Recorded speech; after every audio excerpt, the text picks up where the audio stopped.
Welcome to It's a Broker Thing podcast, brought to you by Bluestone Home Loans. Each episode will dive into market updates, practical insights, and real stories for brokers who want to stay ahead, build stronger relationships, and grow their business. Let's dive in. Welcome back to It's a Broker Thing, brought to you by Bluestone Home Loans. I'm your host, Tony McRae, and today I'm delighted to be joined by founder of Success and Broker and multi-mentor award winner throughout the industry, Ruan. Today we're going to talk about how brokers can build and enhance their brand. Ruan, absolute pleasure to have you here. Thank you for having me, sir. Mate, normally I kick off now. I sort of say, let's dive in.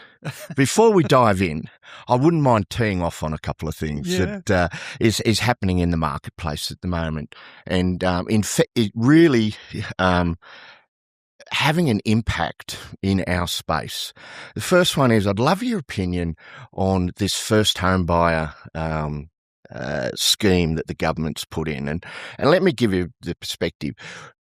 6 months ago, we were certainly talking about interest rate cycle going down. We've now got the interest rate cycle going up. My real concern here is we've got a bunch of first home buyers that have come into the market, are now borrowing 95% of their loan. They're paying inflated prices for properties, and they're stuck with these higher interest rates now. Does that concern you? Well, I heard something a while ago, and it said politics trumps policy. And I think it rings quite true in these circumstances. And I mean, it's not that I'm politically correct with a lot of things, but one thing is certain. If you're going to get into the property market, one thing most of us have done back in the years is you're going to look at what rent am I paying, and then what's my cost of borrowing. And if those things are very much even Stevens, then you can almost say, well, why wouldn't I just take the plunge? Why wouldn't I just buy a property? Now you look at the prices. I mean, the truth be told, what did we expect? This was always going to happen. I mean, back in the day, I can remember when I was here, and now I'm showing my age, but when I bought my first property and you look at the construction, we had the builder's grant. Who got the money? Was it really my benefit, or was it the builder's benefit? So I don't think anything has changed. I think the reality just is the cost of purchasing has become a lot more expensive, and that just maybe make it now more of a real story. Back then, the same things happened, but prices were more controlled. But now prices is a bit out of control. But surely someone's doing the modelling here. Someone in government that comes up with these schemes is doing the modelling here. And the other thing that jumps out to me is this idea to either limit or reduce the capital gains discount. Now, if you tax something, you get less of it. If you make investment properties less attractive, investors have got the options of looking at other assets. And all again, we get this whole cycle of we'll have less of it, we'll have higher priced properties, we'll have higher rents. And I scratch my head and go, where were these guys when in year 10, Economics 101 was being taught? Where the hell were they? They were having a smoke out behind the toilets or something. Well, or a vape. So I think and again, it's almost a little bit of a conversation that's never going to stop, because as long as these things are assumptions, we're always going to be caught off guard. I don't think any of these things has ever been data-driven. Well, I can't see how it is. If you think about getting people into the market, there's different ways you can get people into the market, but to fund people into markets is always going to inflate a price point. Because so it's either getting people into the market or it's funding people into the market.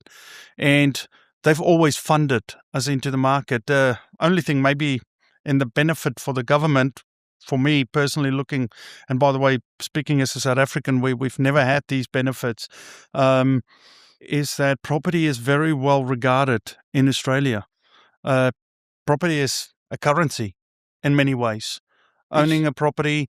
And so for that reason, this conversation is one that always has a bit of input and a bit of output. It's not known as the Great Australian Dream for no reason, No. and as you're absolutely right, Yeah. it is currency here in Australia. And I think that forces the hand a little bit, where anyone that looks currently as it's a comparison model for the human. Like if you think about any young person out there sitting and going, I can't control the rent I'm going to pay. Someone else is controlling it on me. So maybe I should jump. Maybe I should go and buy a property. And then if there's a proposition that can help me fund me into it, why wouldn't I take advantage of it? But then the flip side of it is, if you have everyone competing for the same thing, it just forces the market. So I just think it's unfortunate that it is an assumption model. And I don't think anyone looks at these things and say, okay, we've made a mistake, let's change it, because it's about politics. Here's a wacky idea. Build a few damn more places. Yeah. Like, start addressing the real issue, which is the supply chain. Agreed. And again, it's every country. I can't speak, but and again, I mean, I'm not a political person, but when we try and push so hard for immigration, somewhere it's going to break something. So it's just maybe that moment. Like, I think in politics, a J curve doesn't exist. So in business, a J curve, you put things in, at the end of the day, you got to go, and then you can go back up. And politics is like they just want to go up. And nothing works that way. Everything plateaus. Everything has a moment of truth. And the moment of truth every time has been exploited, but it doesn't change much. You would have been cut off a long time ago in your regular spot with Minka's Minute. Yes, I know. I know, man. A lot of pressure on me today. I watch the phone. I watch the phone when she does it. A lot of pressure on me today because I watch that every time it comes out. But let's. I just wanted to get that off our chest. But let's dive into today's topic, which is all around how brokers build their brands, and you deal with lots of brokers now, and you see lots of successful brokers that have strong brands. What do they have in common? I think most of them didn't start with a business brand. I think they started with their own brand. Very good brokers out there was very clear about who they are. You know, what they are to the market, what they are to their clients, what they are to their referral sources. And their brand isn't so much a brand as we think of it. So I think, and people need to realize this, that if you think of our business model, it's human intervention in many ways. I mean, AI, everything coming is there to support us doing things more efficiently, but it is human intervention. So at the end of the day, if I'm not selling a product, what am I selling? I'm selling myself. And if I'm not selling a product, what am I doing? I'm facilitating. So that is who we are. And so if you think of us that way, you can't compare us to a brand like a Coca-Cola or a McDonald's. Why? Because that's product providers. We, at the end of the day, we are facilitators. So I think good brokers have gone about it the right way. They built their own brand in respect of who they are and what their character code is, what they stand for, the standard they walk past. And then from there, their brand almost started to become a recognition. And so it's, when I started the coaching, I had 5 clients before I found a name.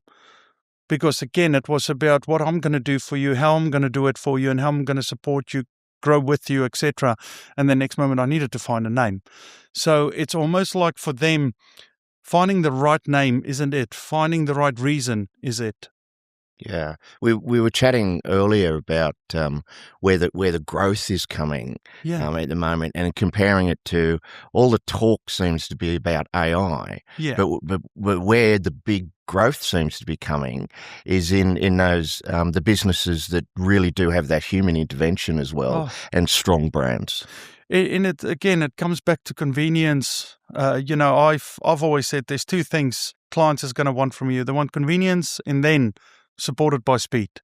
So the reality of it is, how convenient can you make it? I've seen good brokers selling bad processes just because they can, and because they have a capacity to control and to communicate the play.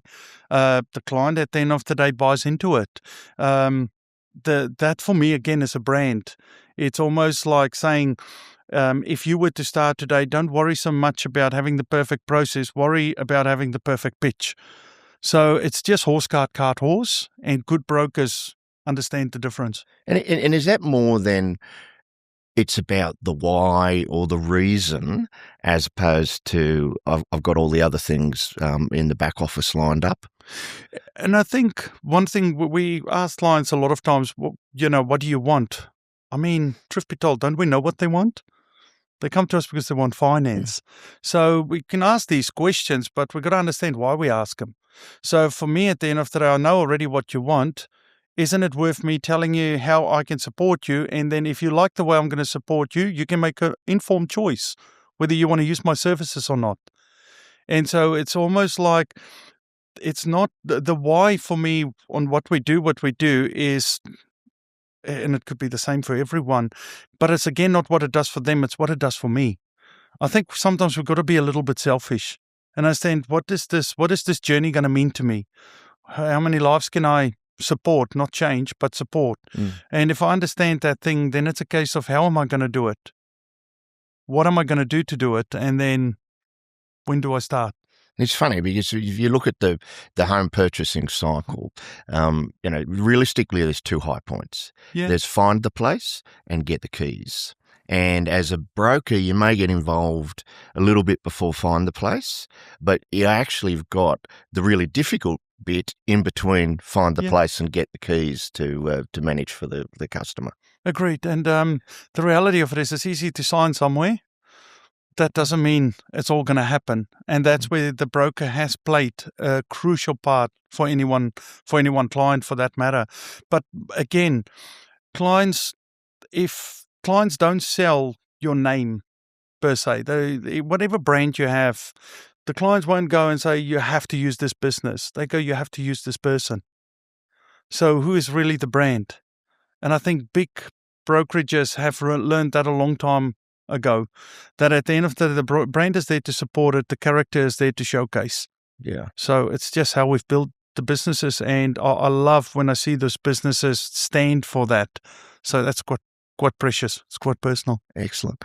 So starting out, building a business from scratch, in your view, what are the top three things that you need to do to build that brand, move the dial on building the brand, but also creating credibility? I think you've got to understand how you're going to engage with people, whether it's in person, whether it's online, whether it's phone calls, and you've got to work to your strengths as well. You can't be all things to all people. And by the way, that's not me saying you've got to choose a niche early on. I'm saying you've got to talk to, the more people you can talk to, the better off you're going to be. But you've got to understand how are you going to engage with them? What is it? So if you think a little bit about talking about brand recognition, what does it mean to them to use your services? Not why are you better than anyone else, but why you? Why choose to use your services? And usually it's going to be clarity. And if you're not clear about why you do what you do and why you do it for them, the chances are you're not going to be looking that confident. And if you don't look that confident, I'm going to keep looking because I like what you said, but do I trust the way you're going to do it? So for me as the client, two things. First, I got to like you. Second, I got to trust you. And that for me is a real brand play. So how quick can I get you to like me? Well, what's the small talk we can have? What's the quick chat we can have? What's the chuckle we can have together? Then it's a case of, I'm going to show you certain things. And I'll give brokers today just a play here. That was always important for me. I've always said, my job isn't to tell you how much you can borrow. My job is to tell you what you can repay. So from that point of view, I said those things because I wanted you to trust that I'm not just going to try and get you a loan for the sake of a loan. I'm going to get you a loan that one you equipped to pay back or repay back, and that you can have for a period of time, because the loan isn't for 1 year. So why am I building it just for 1 year? And I like the simplicity in the message there, and I think having those simple calls, and I know when I came here to Bluestone, we said we're going to keep simplicity at the forefront of everything we do, and our pitch was going to be about relationship and service, and just stick to those things and not try and complicate any of the messages that are out there. And it sounds you're saying similar sorts of things in the brand play as well. And the truth is, anyone that comes into broking, regardless of what you think, it can be overcomplicated. Mm. There could be a lot of things that you got to look. So I heard this early days. I was 26 years old, and now I'm 47. A little bit over that. That's it. So now it's 20 years ago, for that matter. But I heard something very early day from a real estate leader, and he said to me, "Your job is to make the complicated simple. And if you can do that, then you got to pay attention to now how you make it compelling." Yeah. And I love that. I was 26 years old, and I went, and I'm one of those, because my first language is Afrikaans and second language is English. When I hear good things like that, I overuse them, purely because they just sound so good. But it did rub off on me, and it became a point of, and that's almost what I want to say. It's Good Broker's brand isn't simple, it's compelling. And I believe that's a big point of difference. Yeah, I had a boss that used to have the same saying about leadership. As a leader, your job is to make the complex simple and the simple compelling. Yeah, it's and I love that. I think it's such a cool message. Yeah. Let me swing tact a little bit. Social media can be really daunting in building a brand. Yeah, but in your experience, what's the best way for brokers to go about it and get the best return for their time? Yeah. And again, it's so here's the thing with social media, and someone told me the other day, apparently you're against social media. And I said to the particular person, I'm not against social media. Just because I don't have Facebook or Insta doesn't make me against it. As a model, it clearly works. But I just think it's a moment in time. So if you think of going on social media, you've got to understand that you talk to the masses.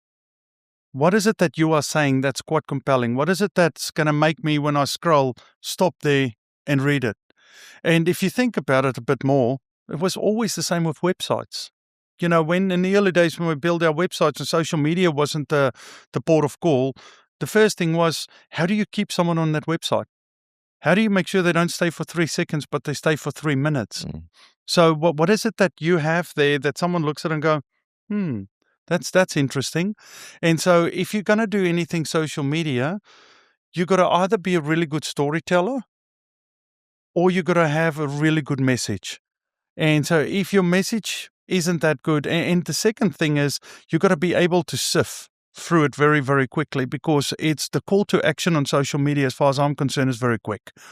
If someone is going to come and say, I want to talk to you, you've got to be ready to talk to them, because that is social media for you. And if you truly find what you want to do and you build a brand, I would like to say big businesses, you asked me earlier with good brokerages, from a brand point of view, I don't think for them they look at social media like most of us look at social media. I think they look at social media as social proof. So their story would be different. They will make sure that, a lot of times they are not telling their story. Someone else is telling it on their behalf. Now, for me, that's where social media just takes the next level, because that's where it's good. And I personally take LinkedIn. I mean, I'm on LinkedIn and it's a social platform. Why? Because it's a great place for me to share stories. It's a great place for me to educate. It's a great place for me to engage.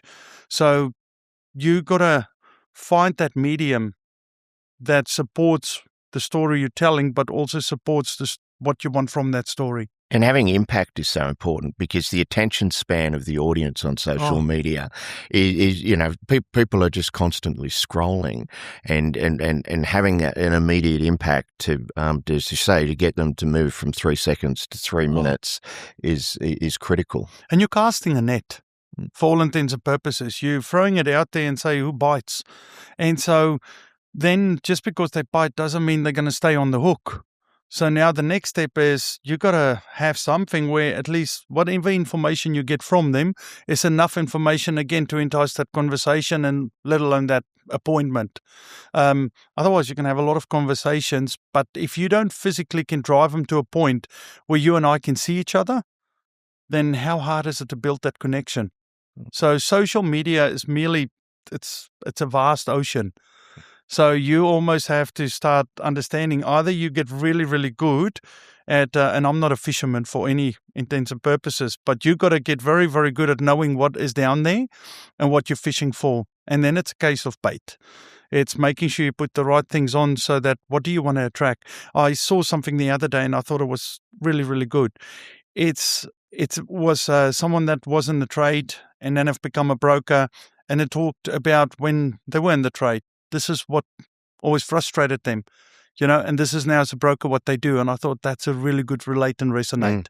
So I almost say in social media, if you can't get the audience to relate and resonate with what it is you say, then you're just posting for posting. And positioning, I hear you talk about positioning and positioning of brands, and then you use the analogy of fishing and bait. Yeah. So how do you best position your brand to actually lead to those referrals or to lead to repeat business? I think it's a science model. You almost got to showcase more than you talk about it. So imagine, even for me when I went into coaching, it was very easy to sign people because if they say they want to write 100 mil, it's easy because I have done it. If they want to say they want to build a business, it's easy because I've done it. So you almost have to think as a broker that same way. You've got to show them the science. Like if it's a case of, this is the type of client I want to work with, what is it? Is it because of your experience? Is it because something that you've experienced? Is it something you've done? So you have to almost hone it in just to understand how does this look to them and what is the benefit for them in respect of that facilitation, because it is still what it is. It comes back to, if I'm going to sign you as a client, I can't talk about the things that you expect from me. I'm going to talk about the things that you didn't expect from me.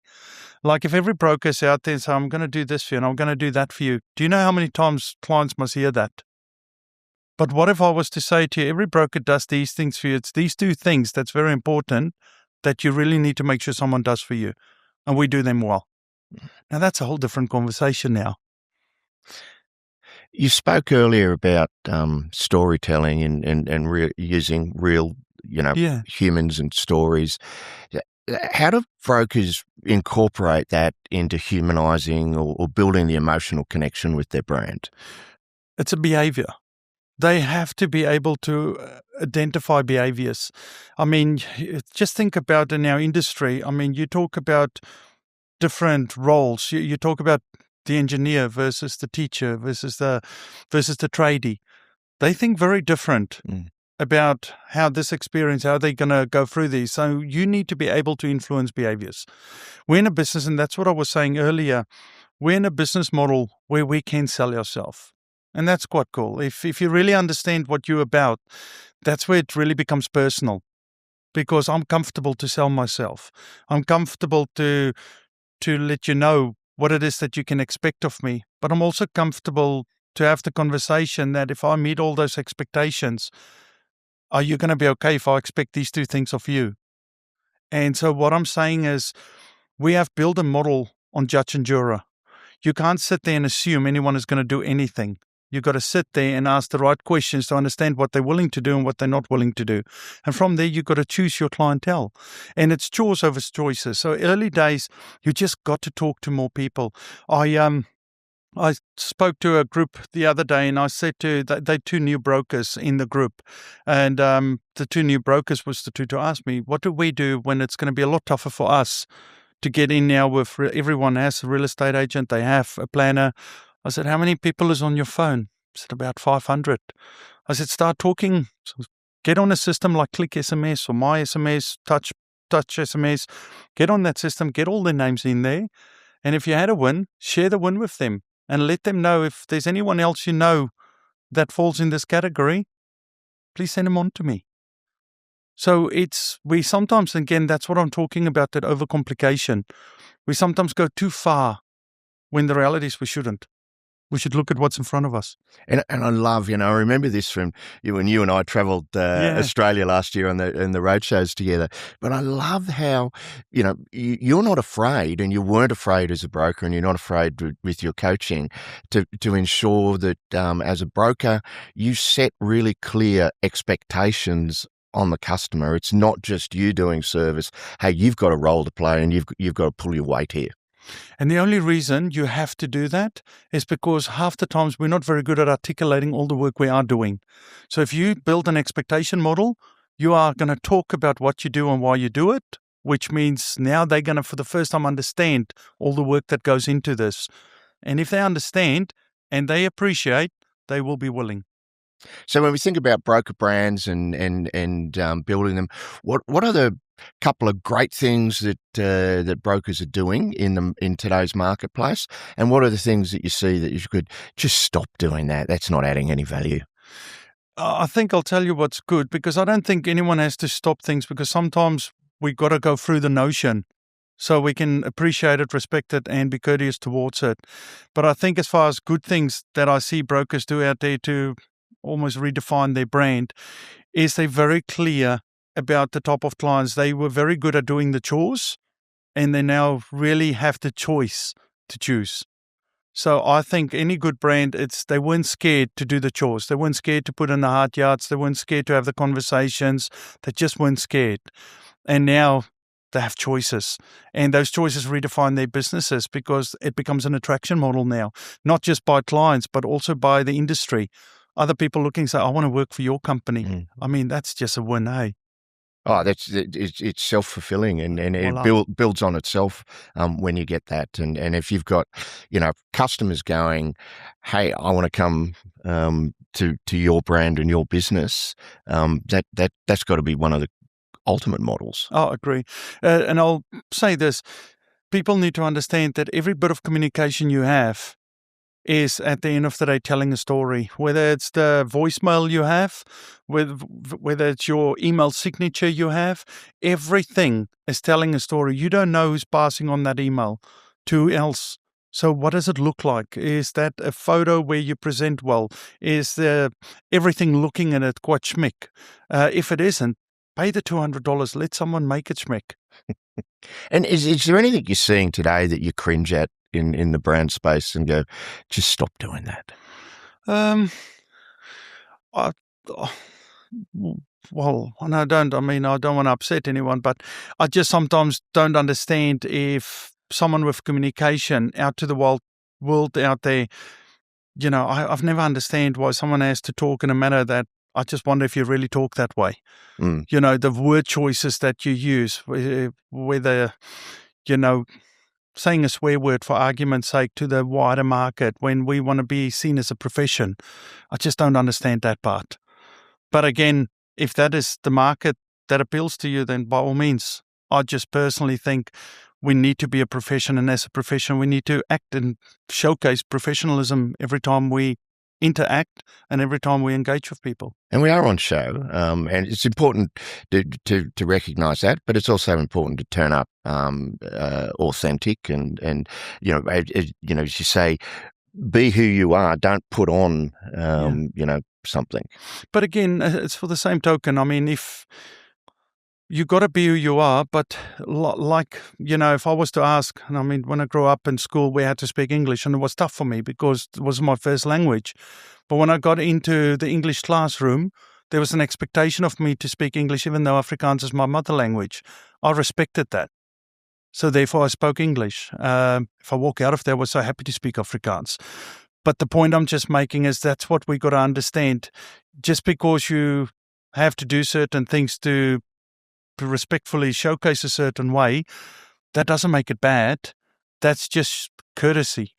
And we've got to show courtesy in business. Business courtesy, I think, is maybe got a little bit lost. And I think it's maybe worth us just reinvigorating it again, because losing things is easy. Retaining things sometimes are harder. Fantastic.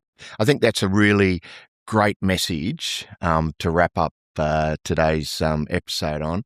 Mate, thank you for coming along, sharing your experience, your knowledge, your expertise, and it's always a pleasure to chat with you. Likewise, Tony. And thank you for joining today's episode. Don't forget to subscribe or join the Bluestone community to get more insights and updates. And we'll catch you on the next episode of It's a Broker Thing. That's a wrap of this episode of It's a Broker Thing, brought to you by Bluestone Home Loans. We love sharing ideas that help you stay ahead because backing brokers, well, it's a Bluestone thing. Hit subscribe and join us next time for more insights and stories that keep you in the know. This podcast is for general education only and isn't financial, legal or tax advice. Guest views are their own. Bluestone accepts no liability for errors or how you use this information.